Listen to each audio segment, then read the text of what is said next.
What was unclear now is clear. Because the world, the universe, and truth are far bigger than the thoughts that you and I have accepted. It's not what you do, it's who you are. This moment right now is the single most important and beautiful moment of our life.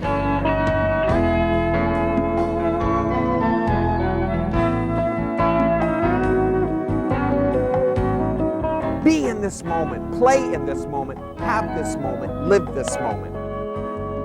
Want what's happening now. You begin to see that life is not so serious, that we're here to enjoy this experience of life through the tears, through the sadness, and through the fears. Every stream in life, every experience of life is leading me to the ocean of my existence. It's awesome stuff to live. Oh, Buddha! We don't need to do anything. There is no place else to be but where we are.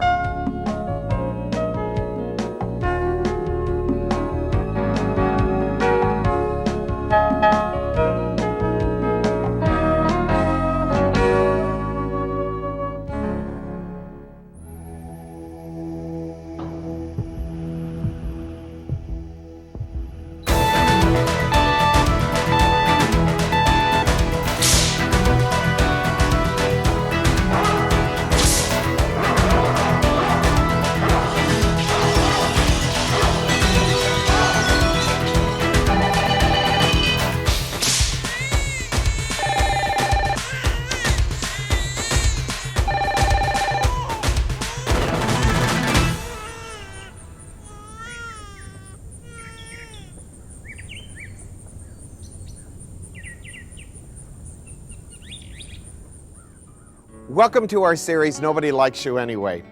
In this series, I want to help you understand the difference between self-acceptance and self-esteem. They're two very different worlds. It all started many years ago in the back seat of a car. I had just been to a party with a few friends of mine, and at the party, everybody was telling the host and the hostess how wonderful the food was and how marvelous they looked, and they had just a great time. Then the minute everybody got in the car, criticism started happening. They were knocking the food, they were knocking what the host and hostess were wearing and what they were saying. And I started sitting there thinking, you guys all just said that you enjoyed the party. Hey, I learned something very valuable in that moment that affected the rest of my life. Nobody likes you anyway. No matter what people say, no matter what people do, no matter what. Nobody likes you anyway. They're talking behind your back. And if you start building self-esteem and self-awareness around what other people think of you, you're in the wrong ballpark.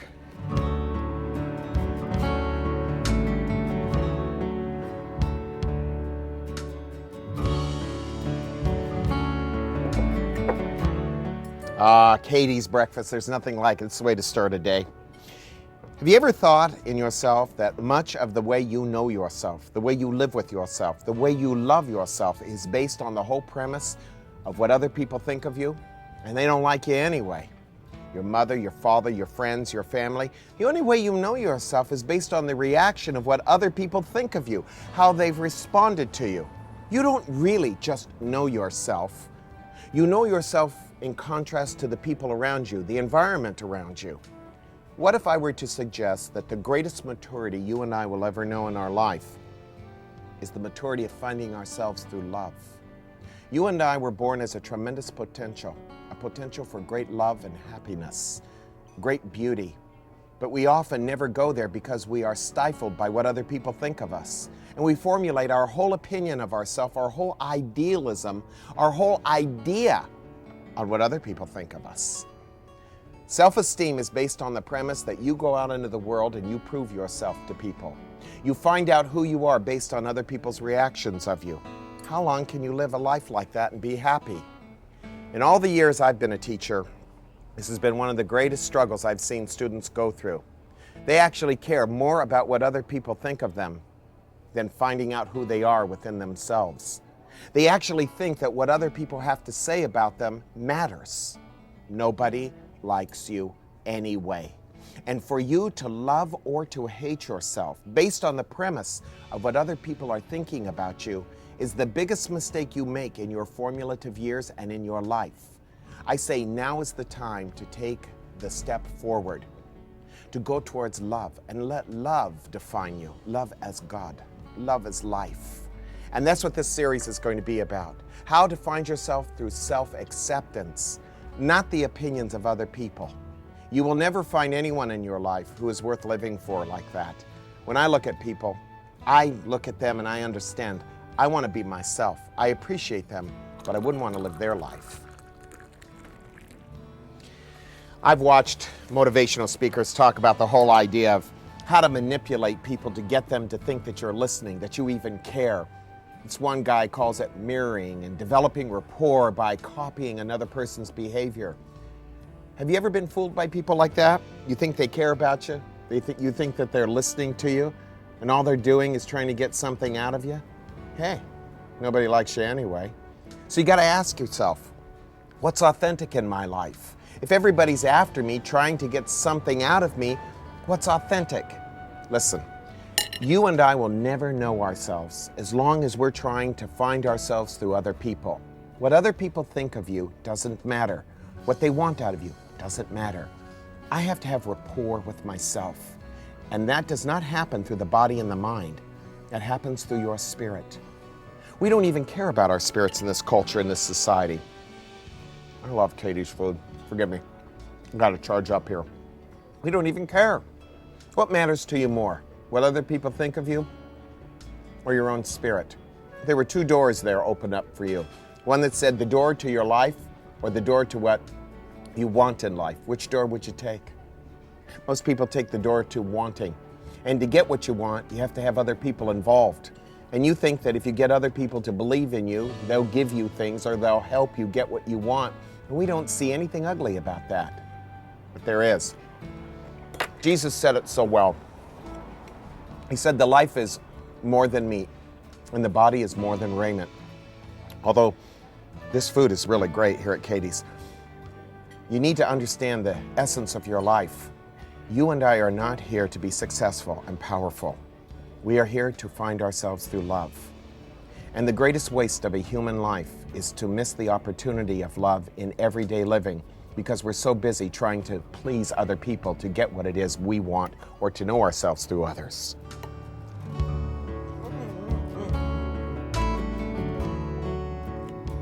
Oh, this is good. Oh, man. That was good. You know, thank you. You guys have the best food in Carmel. You don't take Visa? No. Oh, no problem. I got some cash. I'm broke.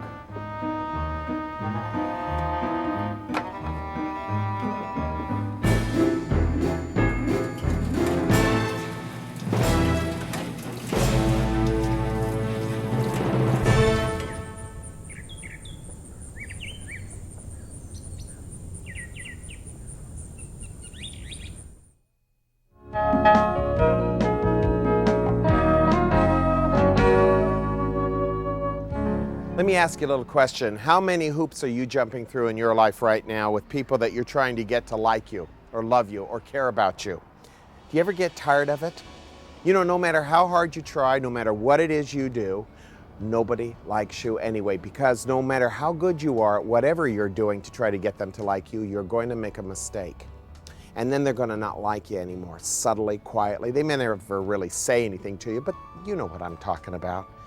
So the question really is, do I want you to love me for my authentic self, the real me, or am I just going to pretend like I love you and you love me and we like each other and we're going to sacrifice our whole life that way?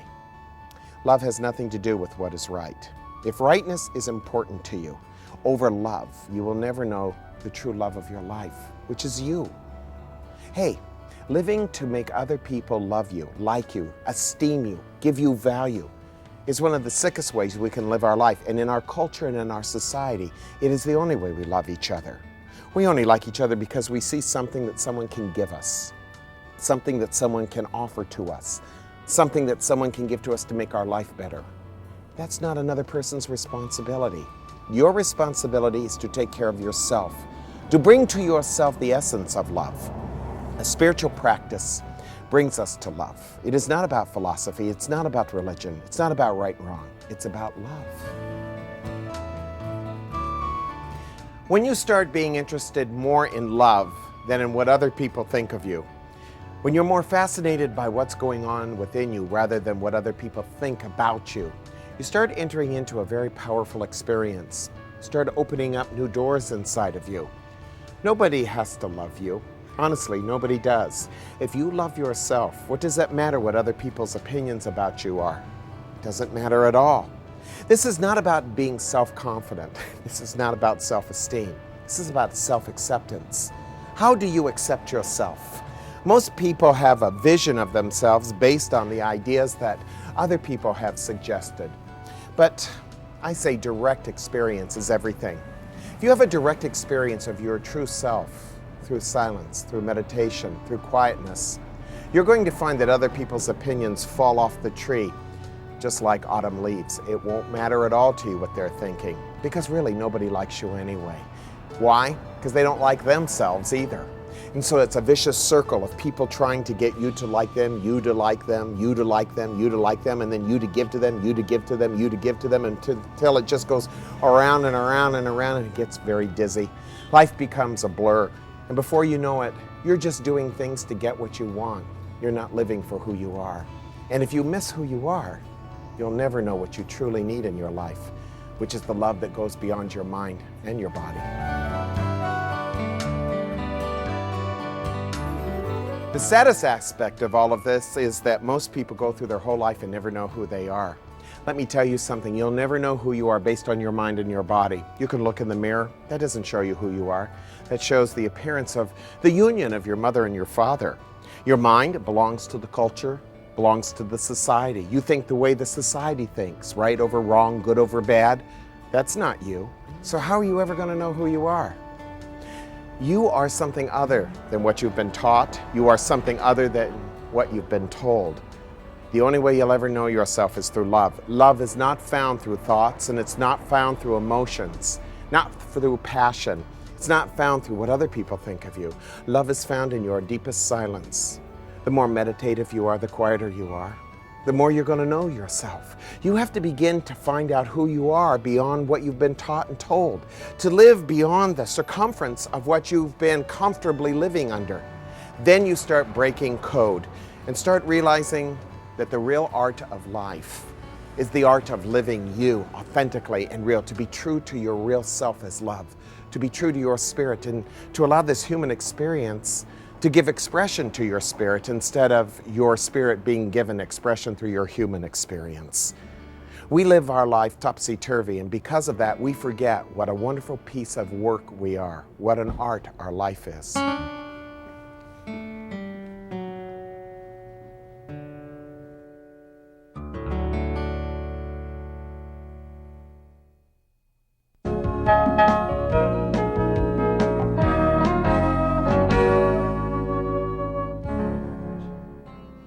You know, whether you know it or not, you're going to spend most of your life trying to find yourself. Oh, you'll be looking all sorts of places. You'll be looking in other people's opinions. You'll be looking for someone to love you. You'll be looking for it in your business, trying to be successful, trying to be special.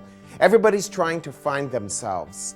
Then after a while, people just kind of give up finding themselves. They think it's easier just to invent themselves.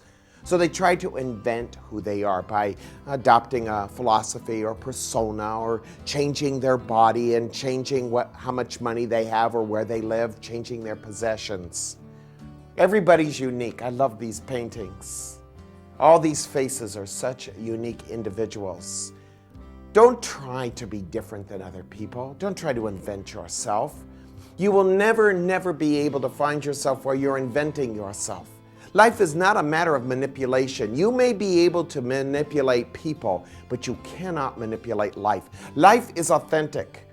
And if you're going to merge with life, you're going to have to merge with love. And love means that you let go of everything that you believe in and want. The first step to self-acceptance is to let go of the things you believe you should be to get the love you think you want. Never let other people define you. Never let people tell you how you ought to be, who you ought to be, the way you ought to be. You need to find out for yourself who you are. Find your own unique talent and follow the talent until it takes you to your spirit. However small that talent may be. I'm not talking about being a great artist. Maybe it's just the talent of watching your breath. That is one of the greatest talents in the world. To be able to, in meditation, simply watch the breath. And pretty soon things become very clear on the inside. Now you're not living to get other people to love you. You're starting to follow your breath down, down, down, deep inside you. And before you know it, you've reached a certain place inside you, a place you would have never have thought you left yourself. Because we leave ourselves where we never imagined we could be. We leave ourselves at birth, long time ago, when we realized that our survival depended upon our parents, our mother and father. Now you have to go back to that, ancient time of yesteryear, where you left yourself and kind of look back and go, oh, there you are. You won't be able to see it through your analytical mind. You will not be able to see it through your logic and your reasoning. The only way you will ever be able to see it is through your heart. And you will have to live your heart. A spiritual practice, it's a form of art. It is the way in which you and I approach our life. In everything you are seeking to accomplish and do, you're really just trying to find yourself. And in finding yourself, you will have found everything in your life that is significant. Self-esteem tells you how to manipulate your world to try to make yourself comfortable. I've had lots of students who have come to me, and they were very disappointed when I was not teaching them how to make their life better, how to get the things they wanted, because those were the things they thought that would save them. The only way you'll ever be able to save yourself is through yourself. You're going to have to find out what's going on inside you. Who is this person you live with? Who is this person watching me on this tube? Who are you? That's what's nagging you on the inside. Philosophy, religion, new age ideas, motivational speakers, that isn't going to help you at all. The only thing that's ever going to help you is you're going to have to find love. Love is the only way for anything to happen. You're going to hear me pounding and pounding and pounding in this series, reminding you 1,000 times that love is the way, because love is the language of God, and it is the language of life. It is the language of the art of life. And you have two choices in your life. You will either live your life according to what your parents taught you and what the culture expects out of you, and you will long for the love of other people to get the love you want for yourself. Or you will be a true rebel, a true disciple of Buddha, a true disciple of the Tao, a true disciple of Jesus. And you will seek the love that lives inside you, and you will follow that love no matter what the price may be. And what will you have to give up? You will just have to give up the affection and the ideas that other people have about you, other people's opinions of you. When you're willing to give up the opinions of others for yourself, you will have found the greatest treasure of your life, the one that you have been seeking all of your life. It isn't in a bank account, it isn't in a car or a home, it isn't in another person's love, it's in your heart.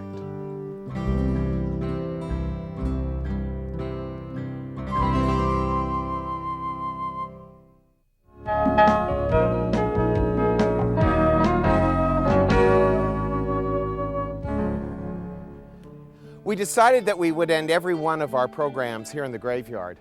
It's kind of a sobering place, isn't it? All these people probably lived and loved to try to get other people to live and love them. Would it really get us? Wonder how many of these people really felt love just once in their life. They probably spent so much time, much like you, trying to get other people to love them that they forgot about their life. You lost your life the day you decided that someone else should love you, that they were in charge of the love that you would feel for yourself. And that's when you lost it all. You have to begin to ask yourself the question, am I going to depend upon other people to make me happy, to make me feel loved? If you find yourself, you have found God. You find God, you have found yourself. And the question is, will you spend this lifetime trying to gather the troops around you, the committee, to get people to love you so they'll vote for you and you can kind of go, well, maybe I am okay, maybe I'm not so bad. Or are you going to be true to yourself, be honest with yourself, and love yourself? Every so often I like to take a little walk in a graveyard. I like to remind myself, as I do my students, we come here and meditate in this graveyard, to remind ourselves that life is short. There isn't much time. And if you put off love like you've put off your life, you've lost your life already. You're already dead. I say this is a wonderful, sobering opportunity to wake up on the inside. You're alive right now, and you have every opportunity in this day to do something with your life, to make it wonderful.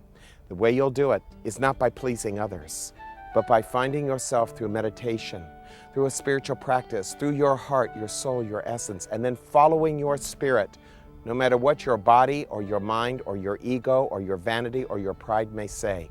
It's your life, and nobody likes you anyway.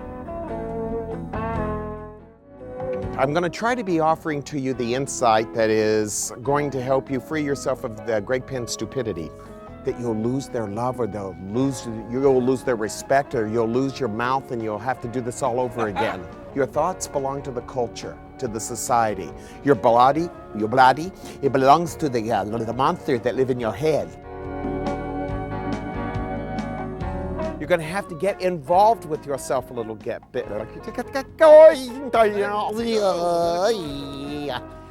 By living what you are, then you're going to change the way you do things. And I have no idea where are we?